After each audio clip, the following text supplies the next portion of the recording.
being sprung on people at the last minute. This council was met a number of times, and we got input back from the employees and we've looked at spreadsheets with regards to what the cost was associated with the impact of the changes.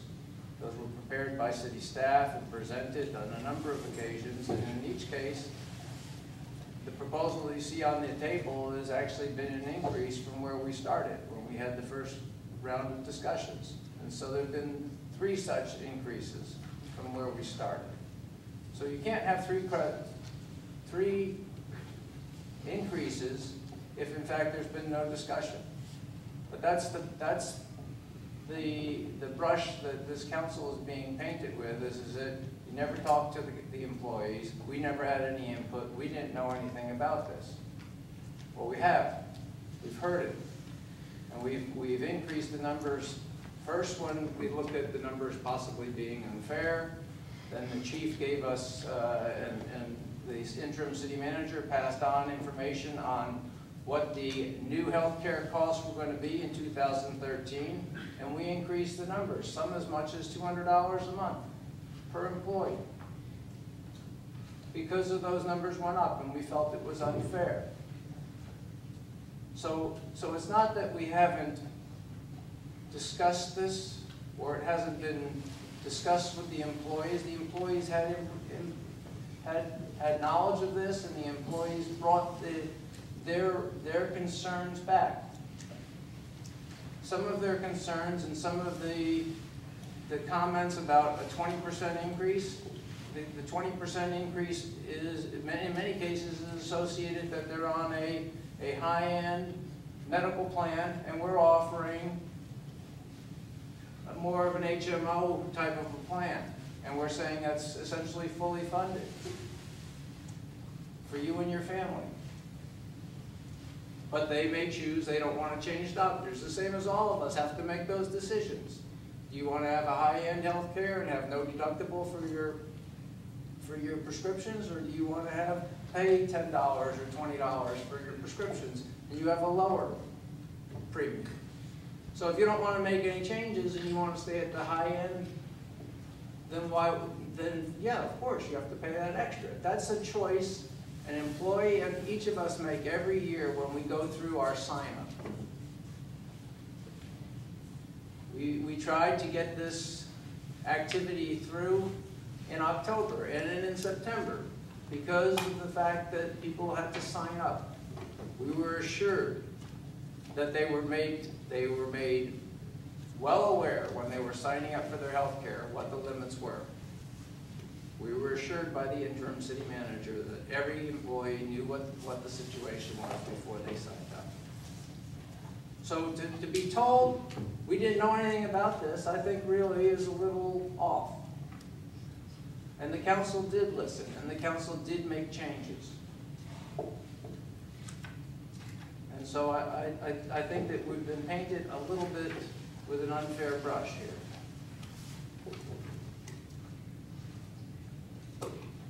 Mr. Mayor, I don't dispute a lot of the things you said, and I think that you make some valid points. I think that the point, though, that's made tonight, what we're asking for is that they'd like to see the complete package, with all the I's dotted and the T's crossed, have time to go through it, and digest it.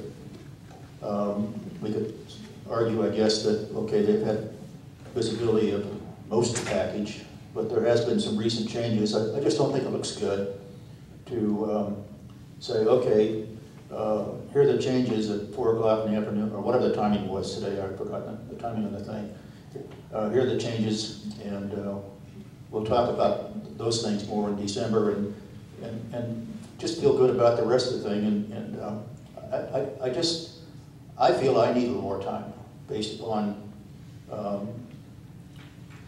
what's been said, and need more time to digest, I guess, and kind of go back through the various things and see if there are some things that maybe are not that important from a policy standpoint, you know, things like the healthcare costs, pensions are really the big drivers of this thing.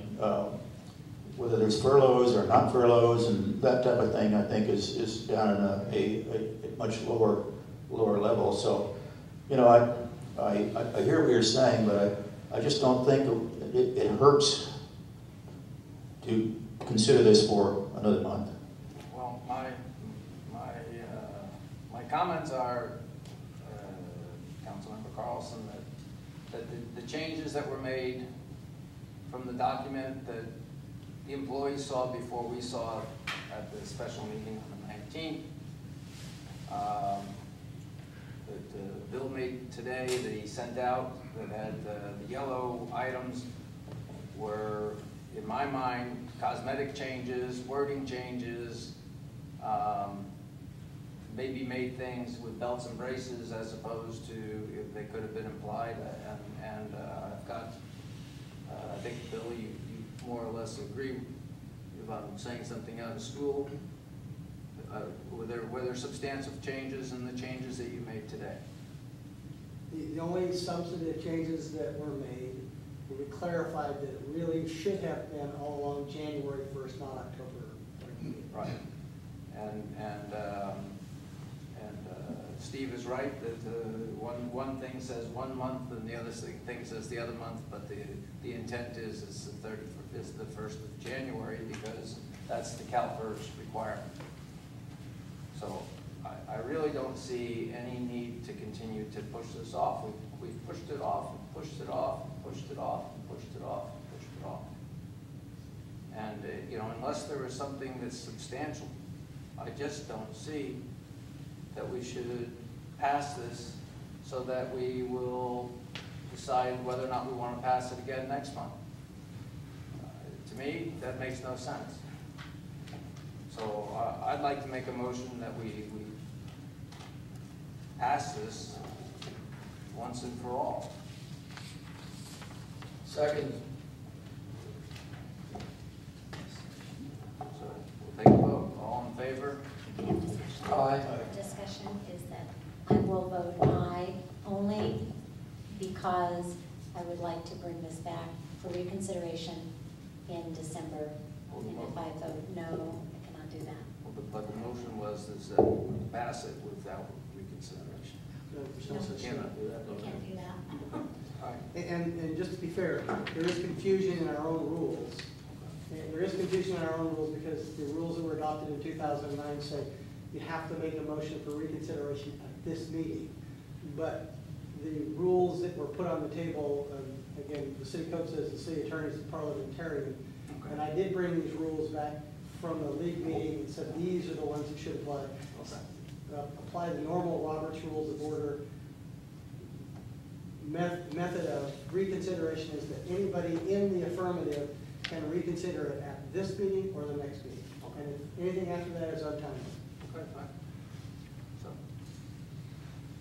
Okay, so we have a motion on the table. All in favor? Aye. Any opposed?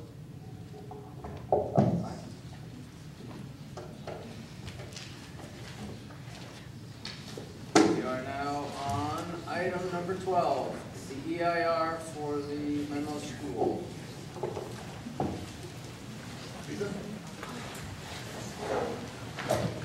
I'm happy to respond to any questions the council may have.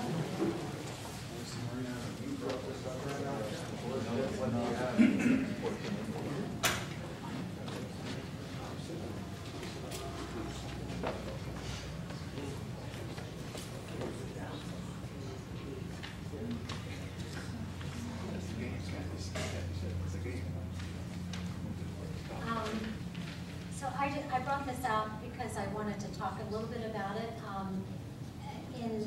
Ask Lisa, where is the project in the planning commission process?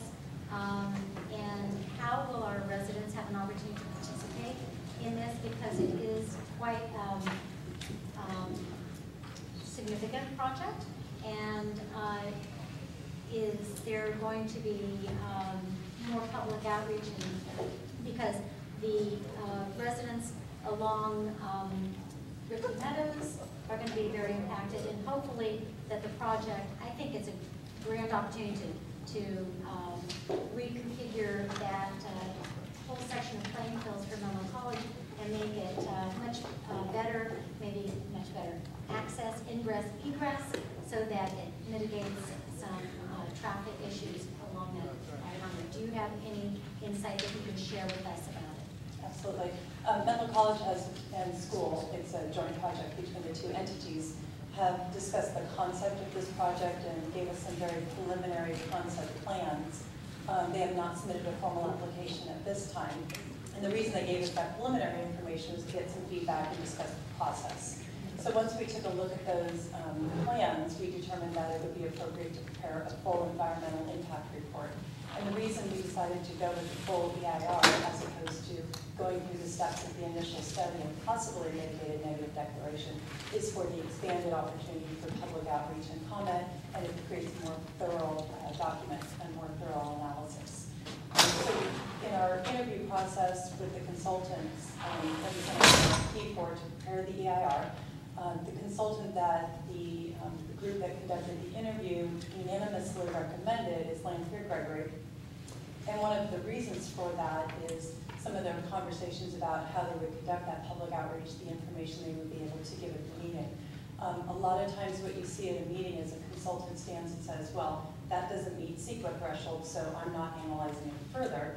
And one of the comments that Lanphier Gregory made at our interview was, it may not be an impact that meets a CEQA threshold, but it may be an impact that a neighbor has serious concern about, and it may be something the town is interested in looking at further, so they can propose some mitigation measures that can be incorporated in the conditional use permit process, as opposed to something meeting a strict CEQA threshold. So we appreciated that they would go that extra step.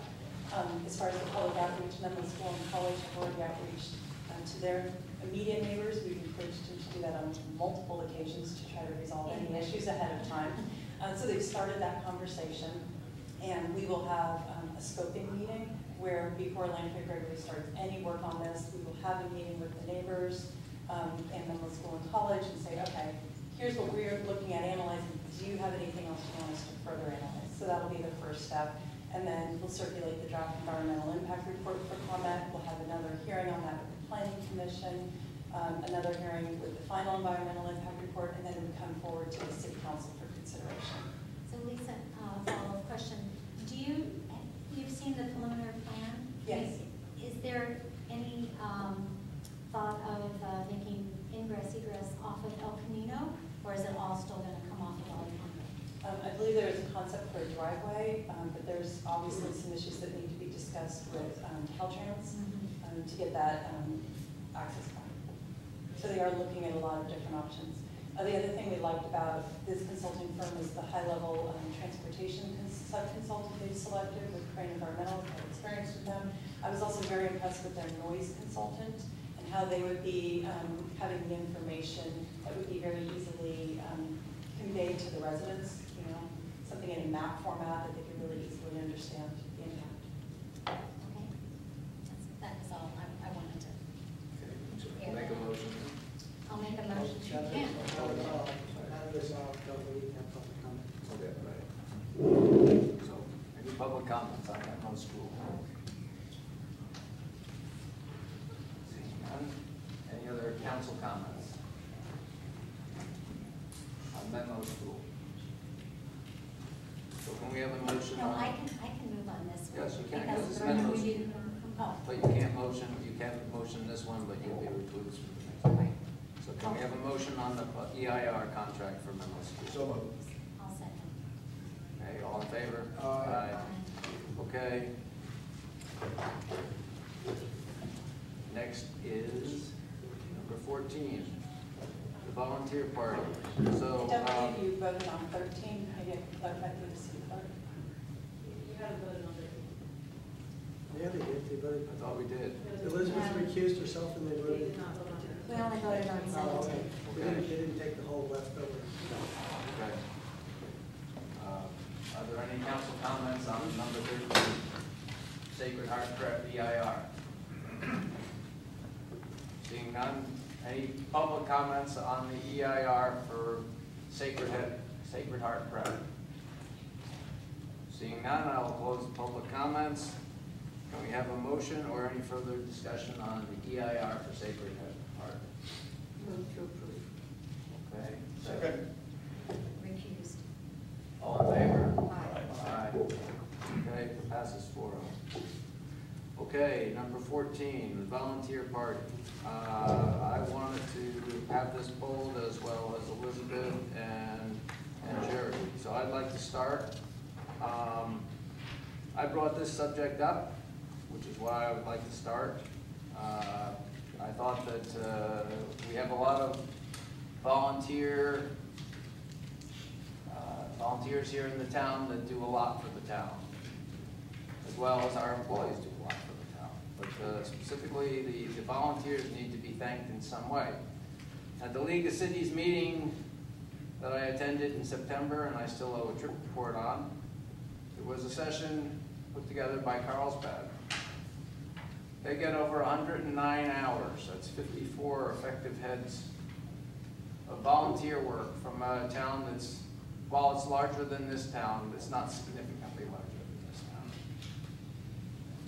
Those people are used to enhance and expand the city services. They're used to provide and perform specific tasks. They're given activities to do, things tasks to do by the town staff. The town staff then verifies it and they get those things done. So having 54 heads added to the town staff here would be something that would be quite amazing. I think that we need to do more to encourage the volunteer work, but at the same time, I think that the people that are doing the volunteer work here for the countless committees should be thanked. Now, with that in mind, I thought we should have a volunteer, some sort of recognition party. Obviously, timing of that was, while it's holiday, it's the end of the year. I thought it might be appropriate since last year they had a holiday party. But it seemed that a number of people thought that it was inappropriate, and especially when we were looking at the benefits for the staff and having to cut back on that. So as such, I am personally going to withdraw my support for this, and hearing what people say, I think that eventually we need to find a way to thank the volunteers, because if they don't feel thanked, they may stop working.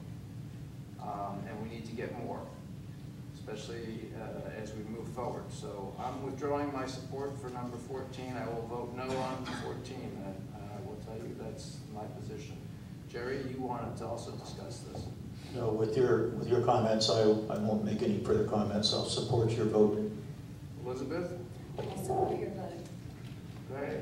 Any other council comments?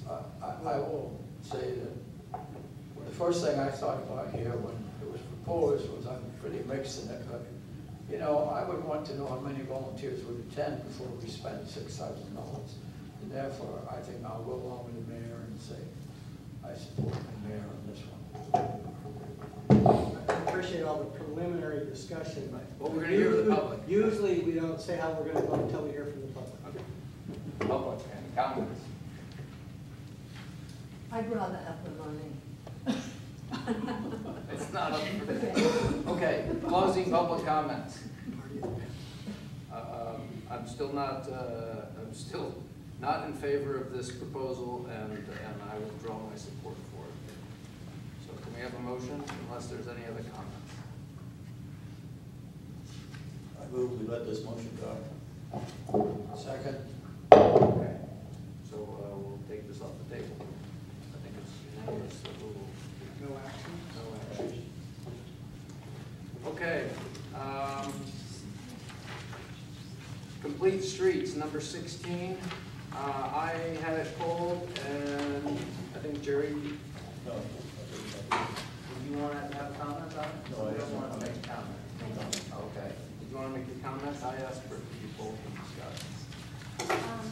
So I still have a little problem with the wording of a sentence in the implementation, clause B, item 1.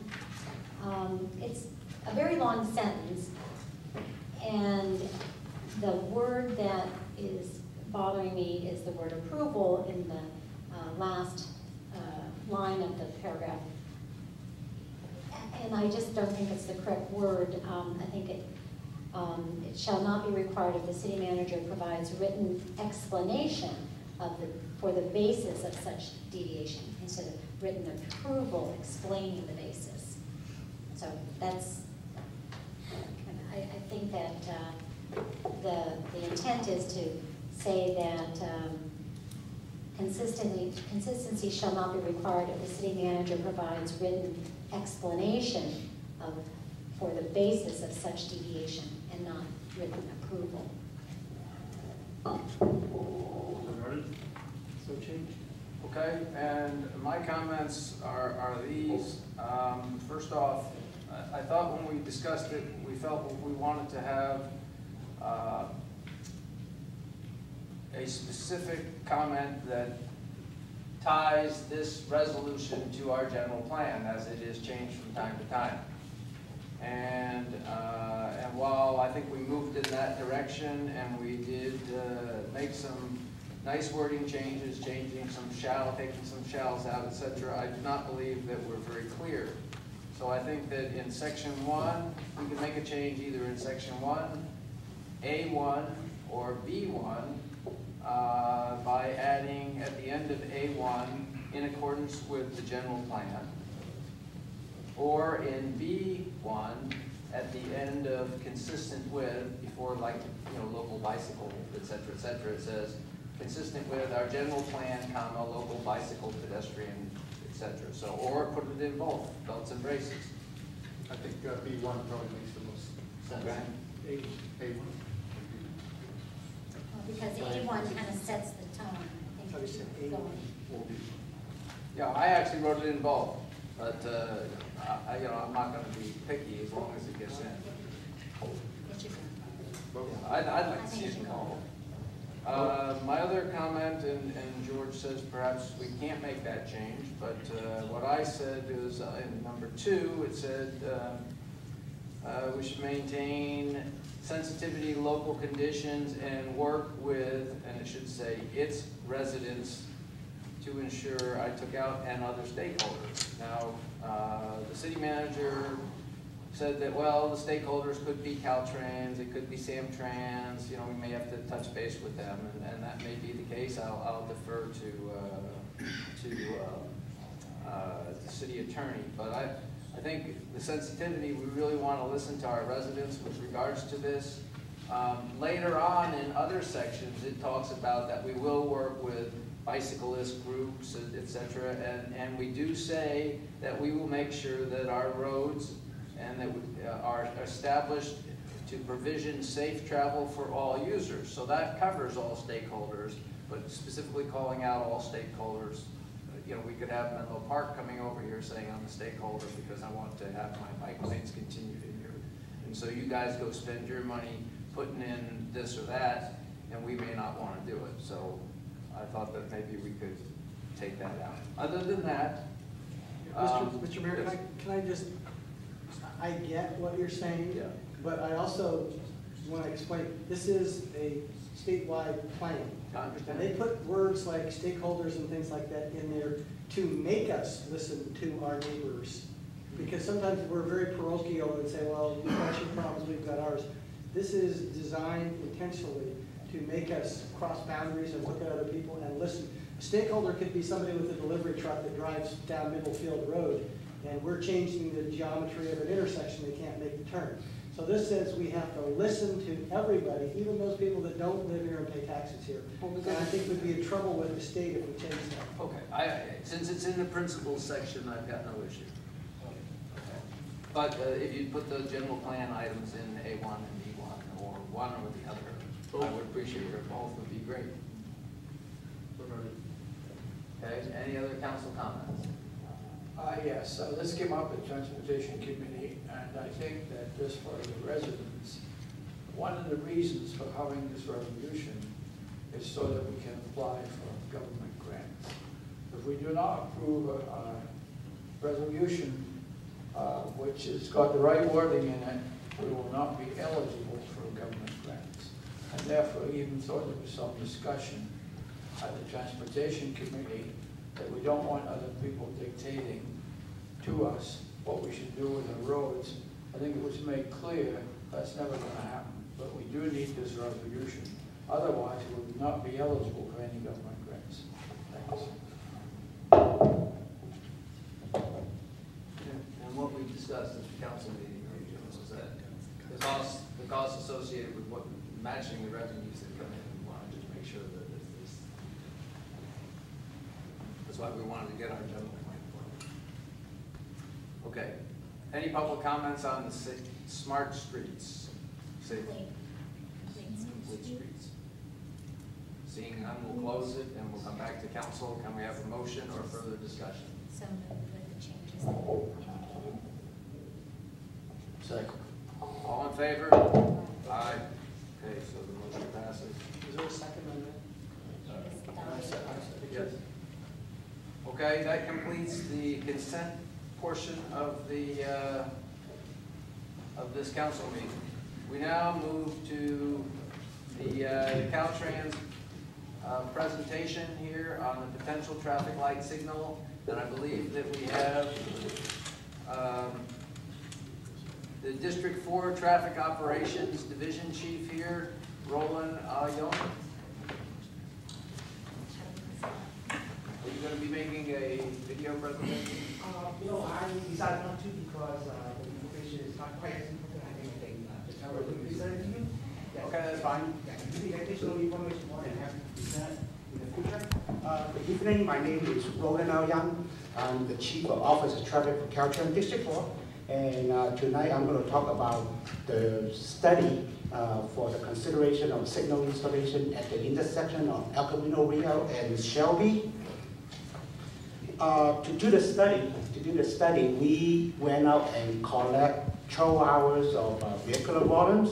We reviewed the accident history of the intersection, and we have to check the 9 signal warrants. To consider an intersection for signal installation, it has to be at least one of the 9 signal warrants.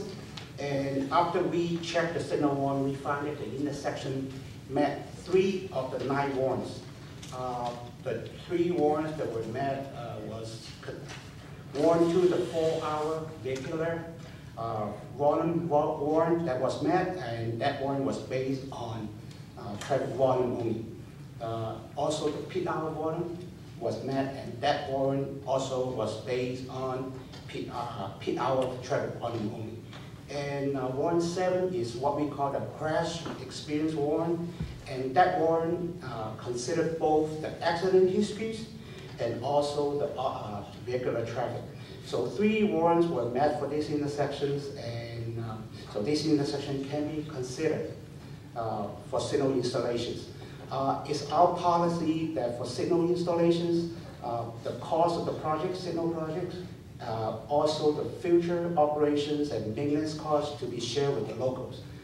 For these intersections, there are 4 legs. 2 legs on El Camino Real, 1 leg on Shelby, which belongs to the town of ATHERTON, and the east side, Shelby Avenue, belongs to Cemetery County. So based on this formula, Caltrans will be responsible for 50% of the cost of the project. The town of ATHERTON will be responsible for 25%, and Cemetery County will be responsible for 25%.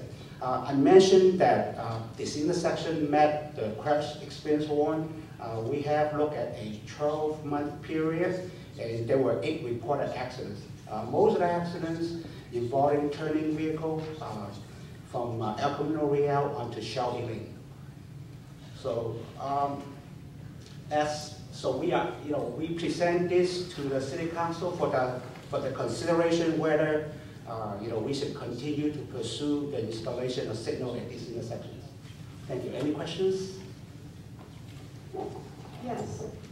What about pedestrian accidents at the other intersections in Atherton along El Camino Real, and having some sort of safety devices, either lighted crosswalks, medians, or some sort of other safety device installed at those intersections where there are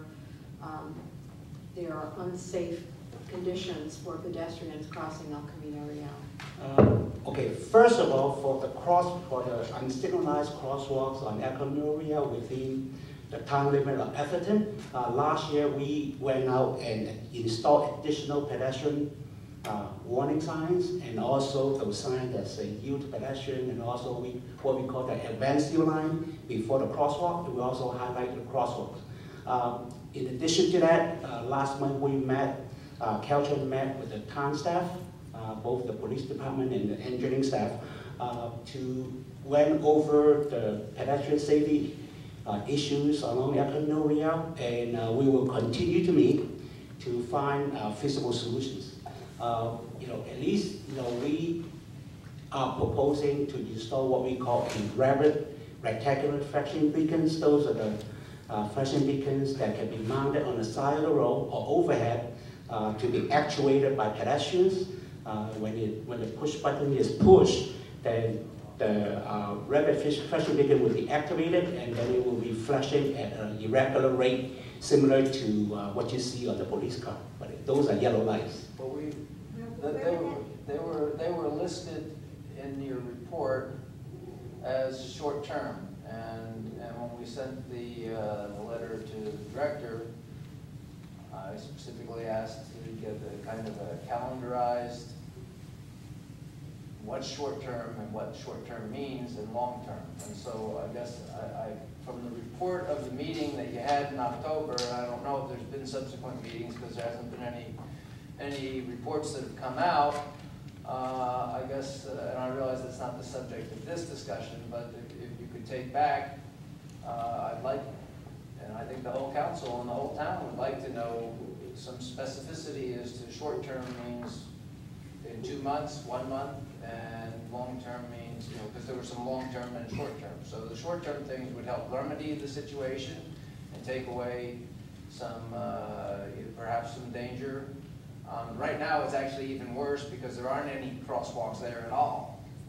But anyway, if we could get some specificity, that would, in the short term, meaning like within the next 30 days, that would be great if we could at least have you calendarize that and give us that insight. But we'll let you go. I'll let you get back to Well, if I could presenting here, but I did want to finish my question, because you did ask if there were any questions. My question is, one, if that overhead, where would those overheads be located, at which intersections?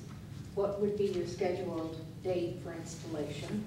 And why could we not have crosswalks similar to what are located on Middlefield when you get into unincorporated San Mateo County on the way to Costco? Those lighted crosswalks that sort of shatter, that seem to be very effective at stopping traffic. And that isn't nearly as wide a thoroughfare as El Camino is. But they certainly work very well. I mean, we've had a number of very, very serious accidents on El Camino in Atherton. I don't know that they've had accidents like that on Middlefield, but whether they have or they haven't, shouldn't be the benchmark for installing that kind of a device along El Camino when you've had even one serious accident. So I guess I'd like to know, one, when are those blinking lights going to be installed and at what intersections? And two, why can't we not have those kinds of walkway lights installed across El Camino? What would the cost be and what could be a scheduled installation date? Okay, those rectangular rapid flashing beacon lights, we are working on initiating a project right now, and then we try to secure funding. For the completion of construction, it will be probably around 2017, 2018, right around that timeline. To answer your question regarding the in-pavement crosswalk light, we do have criteria to consider where to install those. The criteria is that we will require 40 pedestrian crossing for 1 hour for any of the 2 hours per day. So, we have studied some of the intersections on Atherton that, the pedestrian volume was not met. Having said that, we will continue to meet with your town staff. We're going to schedule a meeting sometime in December and go over what other short-term implementation, safety implementation that we can carry out, and then also we continue to look at the long-term implementations. I also had a chance to look at the staff recommendation to the City Council. For long-term solution, we're looking at, we will study the possibility of reducing the number of traffic lanes, but then of course, we will have to do traffic analysis. We don't want to create a problem by just reducing the number of traffic lanes. And of course, we also look at any other options that may be viable. Excuse me, did I hear you correctly? Did you say 2017, 2018? Yes. For the blinking lights? Yes. You're talking about 4 years away? We have to, wait for funding availability. We have many safety needs in the state, and then we just have to wait for our turn. Yes. How much does a blinking light cost? We haven't done a cost estimate for those intersections, but it could be anywhere between $250,000 to $300,000 per intersection. How much? $250,000 to $300,000 per intersections. Because we got the electrical work involved, we have to install those overhead support for the signs to be over the lanes, so there will be foundation work, foundation for the overhead sign structures, electrical work, and let's not forget that we also going to have to meet all the ADA, American Disability Act requirements for accessibility. And then we also have to study for environmental, so those also add to the timeline for delivering the project. Do they ever factor in the lawsuits for the accidents that are occurring across El Camino? We are aware of them, but unfortunately, this is a process that we have to go through.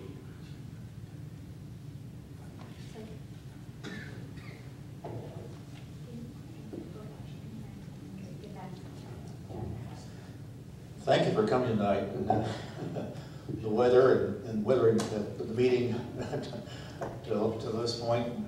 I'm encouraged the fact that our staff and you are holding these meetings, and certainly encourage the continuation of that. We feel as a council, I believe that El Camino is